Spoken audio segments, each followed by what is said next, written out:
So this week's video blog, as I said I would last time, is going to focus on the whole idea of using strategies, because using strategies is the best way to actually include people within the classroom. We're supposed to do something which is called quality first teaching, so you see QFT, sorry, there's the dyslexia, getting the letters in the wrong way around, and quality first teaching in the classroom, because according to the 2014 Code of Practice, every teacher is responsible for the delivery of SEND education, inclusive education within their classrooms. So a very simple strategy, and the one I'm going to focus on, is just having a multisensory approach.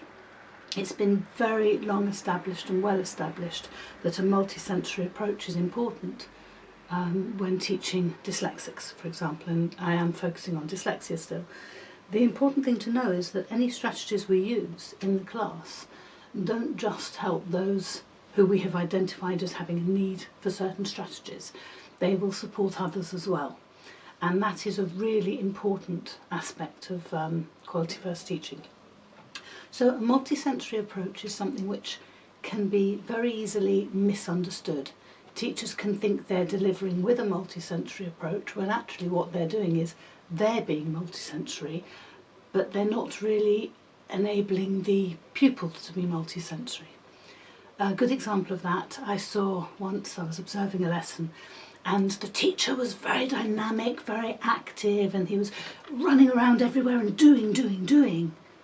The pupils were sat watching and listening. So there was some multisensory element, there was hearing and seeing, but the teacher thought there was a lot of doing in that lesson, a lot of active participation, but actually the pupils were watching him doing it all. And it's very easy for us as teachers to fall into that trap.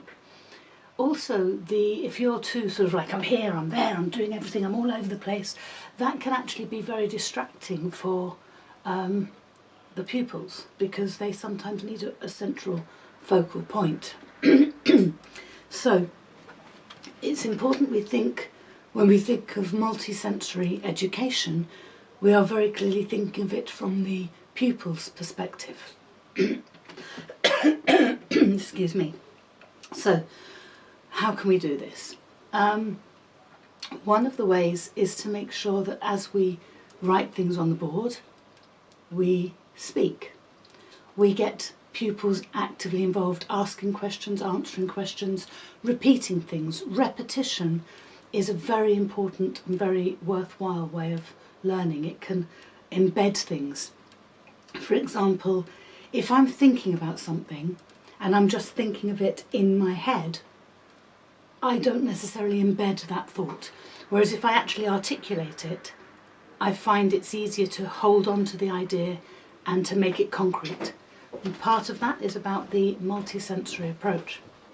When you are thinking of it, you are hopefully hearing the words in your head, but when you articulate them, you are physically involved. There's a tactile element. Your mouth is making those sounds, and you are hearing it in a much more auditory way.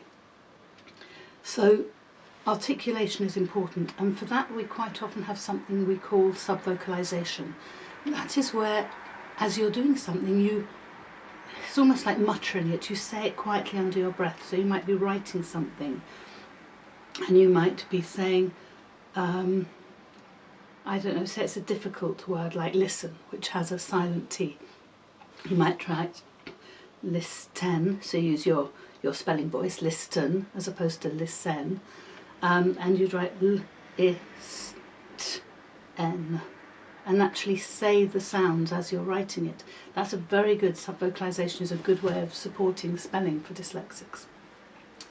Other things is to physically get up and about, to move, to be able to engage.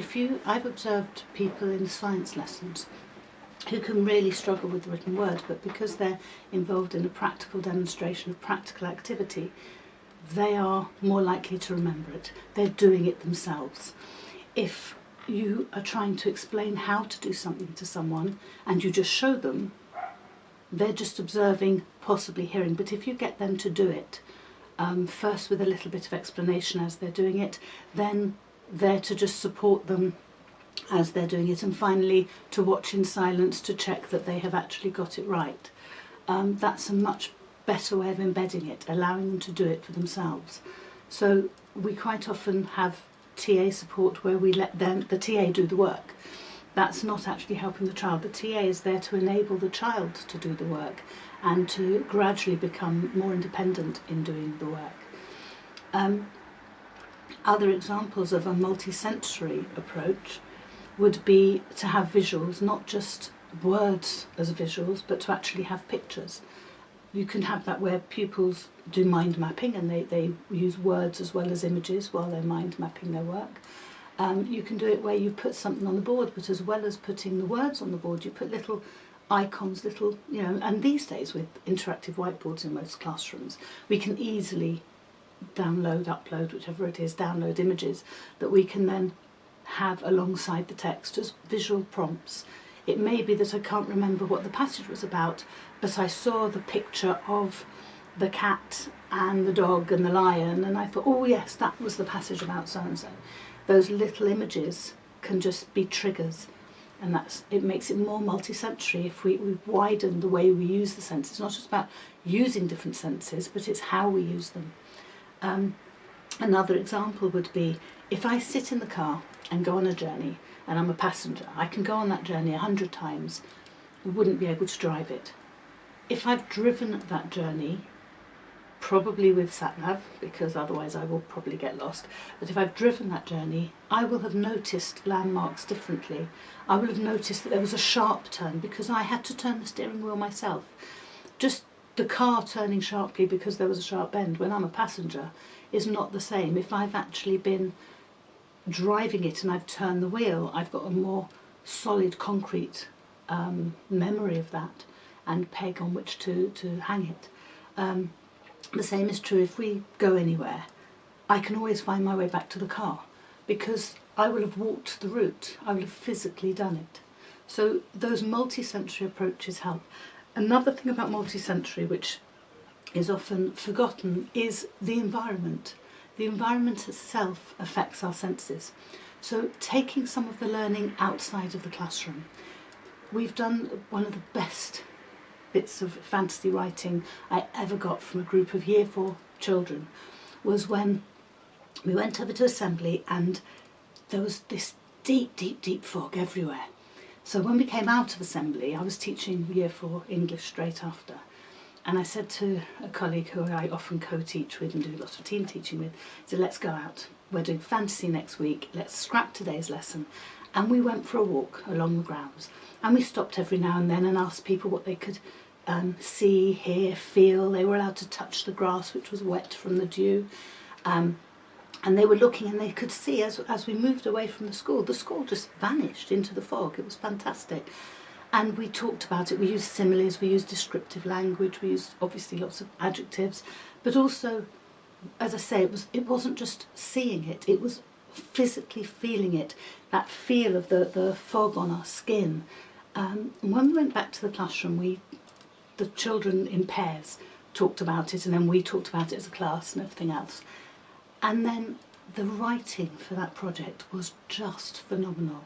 Everyone had things like it was rising out of the mist, or suddenly, slowly came into view, and things like this. Beautiful phrasing from Year 4 children, very young children, but they had physically experienced it. So that was a really multi-sensory experience, but it was also, as I say, taking them out of the classroom. When we've done rhyme, want to do rhyming couplets, go into the playground and do skipping rhymes, or clapping rhymes, and things like that. And it's real.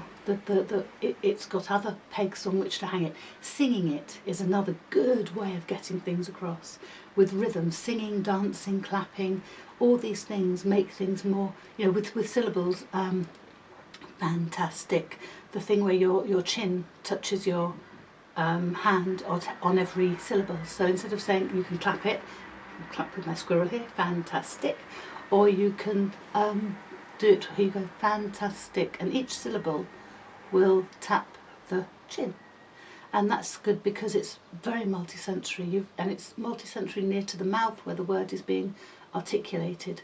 Another example of looking like you're being multisensory when you're not is what I'm doing now with this puppet. I've been holding the puppet throughout. I've got my little squirrel here. I am being very tactile, very physical, and it's helping me to concentrate. But for the child watching, that could just be a distraction. All they're doing is looking at the squirrel, and they're oblivious to the words. They're not being multisensory. They're looking at it.